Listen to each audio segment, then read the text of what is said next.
is this so hot? Whew. What's up, guys? Welcome back to my channel. But we don't talk anymore.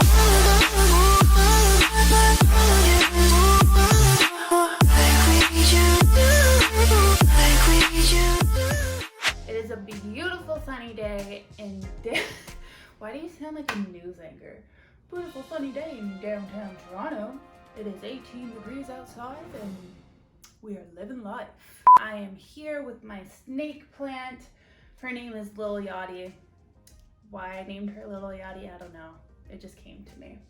How you doing, girl? So today's video, we are going to talk about how the frickin' frack do I start acting. These are just little steps or things that you need before you start going out and auditioning.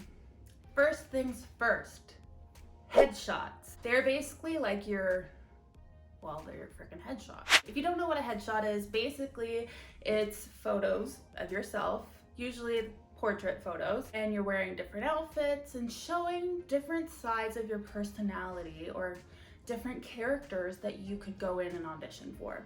So ideally you have a commercial shot. If you go out for, a lot of lawyer, doctor, or cop roles, you'll have that like serious like blazer shot or like a badass leather jacket shot. It's the first thing a casting director sees when your agent or you submit yourself to a role and they judge everything about you off your headshot. They will have no idea if you can actually act or not. Unfortunately, headshots can be really, really expensive. You're looking at about like $300 to $600. And I know not everyone has that kind of money to dish out. So if you can, just get a friend with a really good camera, go out on the town and take some nice photos. Ideally, you'd have like a blank background. Like you wouldn't take a headshot with this kind of background. You'd want it to be like on a blank wall. You need to bring different outfits, different sides to yourself. Like I have my very girly side, which I look like right now. I'm also very sporty. Anyways, what do you wear in your headshots? Ideally, solid colored shirts. You don't want anything too distracting. You don't want stripes or big patterns, really just plain colors so that really you and your face pops. For men, it is a good idea if you grow facial hair to have shots with a beard or a mustache and without. Women, it is very, very, very important that you look like your photos. Obviously this applies to everyone, but the reason I'm specifically calling out women is because a lot of the time when we go get our photos done, we want to look like our best selves, and so we have like our full face of makeup, we got our hair done. But if you don't do that for yourself on a daily basis, especially when doing self-tapes or going to auditions, you are not going to look like your headshot, and that's the worst thing you can do. If you're the type of person that just can really only just put on mascara and that's it, you're good to go, do your headshots with that kind of makeup look. Another good idea is if you wear glasses, take some shots with your glasses, take some without, because obviously it could really, really change your whole look. I have glasses, hold up. This is me with glasses on. Do I look like a different bad? Without glasses. With glasses. I don't know if I look any different. Ideally, you want to take new headshots every maybe 3 to 5 years. If you drastically change your look, like you dye your hair or you cut your hair or whatever, you have to get new headshots. Your pictures have to look like you. Second thing you are going to need is your resume. So most important things to have on your resume, your name, obviously, your height, your weight.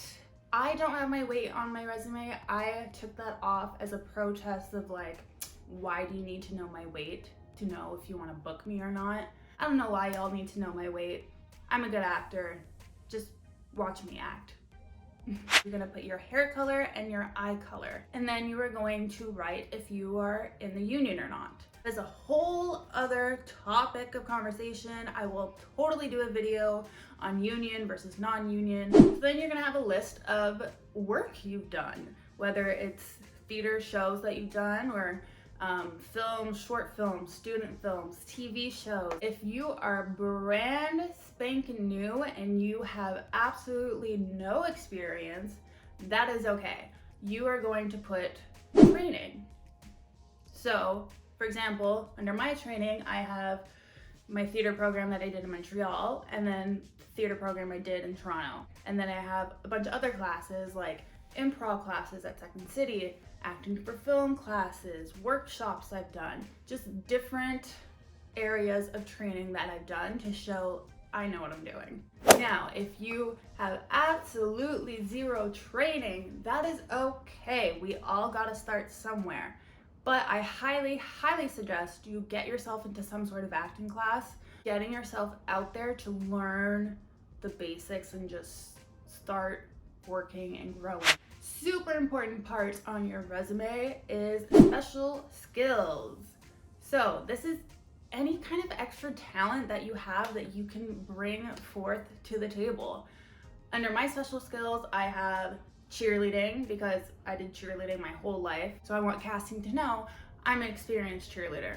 If you're a singer, if you play any instruments, if you can do accents and dialects really well, write a list of what accents you can do. If you speak any different languages, you want to put that on your resume. And then most important thing to have on your resume is your contact information. You would be surprised how many people don't have this on their resume. And then it's like, what's the point? How do I get in contact with you? So you either put your own information if you don't have an agent and you're self-represented, ideally email and phone number. If you do have an agent, you put your agent or your agency's name. A lot of the time, agencies will have like their own resume templates and headers with their agency name and logo on it. Usually has the office's address, the office's phone number, email, all that good stuff. Okay, so you got your headshot, you got your resume. Now you need some kind of demo reel. What is a demo reel? So it's literally just a reel of little snippets of different gigs that you booked. Ideally, you don't want your reel to be longer than 3 minutes. Casting's probably only gonna watch like the first minute or so of your reel, so you want your best work to be at the beginning. Do not save the best for last. And you wanna make sure that your reel shows diversity. You want to show the different characters you can play. You want to show that you are versatile, that you can do different things, different genres, different accents, different whatever. So 20 to 30 seconds of your first scene, go into your next scene, go into your commercial that you did. And again, super important on your demo reel to have your name and contact information. Bruh. Again, you will be surprised how many people don't put their info on their demo reel, and then it's like, cool, great work. Who do I reach out to book you? Now, if you don't have a demo reel, don't worry. Again, if you're just starting out, just put some scenes on tape at home. Make it look as professional as you can. You know, have a nice blank background, get some good lighting, and just do a scene that you love off your favorite show. Use footage from acting classes that you've done, or write your own monologue. Practice with your friends. Put something on tape so that you can show agents and show casting directors, hey, look what I can do. I don't have a demo reel yet, but here's some work I did in class, or here's something I put together for you. So then, where do you go to submit yourself for auditions? In Canada, there are 3 main casting websites that all the casting directors use where you can submit yourself if you don't have an agent. They are Casting Workbook, Actors Access / Breakdown Services, and Casting Networks. You do have to pay a monthly or yearly subscription fee for these websites, but trust me, they are 100,000% worth it. Really, really good tool if you're just starting out and you're not represented and you need to submit yourself. These websites are basically your online headshot resume database. You got all the info you need and you submit yourself to these castings, and casting directors can look through all the submissions and be like, I want this person, I want this person, I want this person to come and audition. You are also going to use your headshot, resume, and demo reel to apply to agencies. Don't be shy to reach out to agents. You will probably most of the time not hear back from a lot of them, and that is okay. You gotta keep trying and keep putting yourself out there. When reaching out to agencies, it's always good to do your research. Why do you want to be with this agency? Obviously, we all want an agent, but why this agency? Have you heard good things? Do you have a friend that's with them? Do you know an actor that's represented by them that you're a big fan of? Do your research, find an agency that works with what you are aiming for and what your goals are. I'm gonna write them a little email. Hi, my name is Laura. I'm an actor living in Toronto looking for representation. Here's a little bit about me. Here's a little bit about my training. Here's a little bit about work I've done. Here's a little bit about my hobbies and my interests and my goals as an actor. Attached is my headshot, resume, and demo reel for your review. You got that all ready to go for them, and they're like, wow, this person has their stuff together. So those are the main things that you need to get started in this industry. Thank you so much for watching. Please leave any questions, comments down below. Don't forget to like and subscribe, and I'll see you in my next video. Bye. You so bad.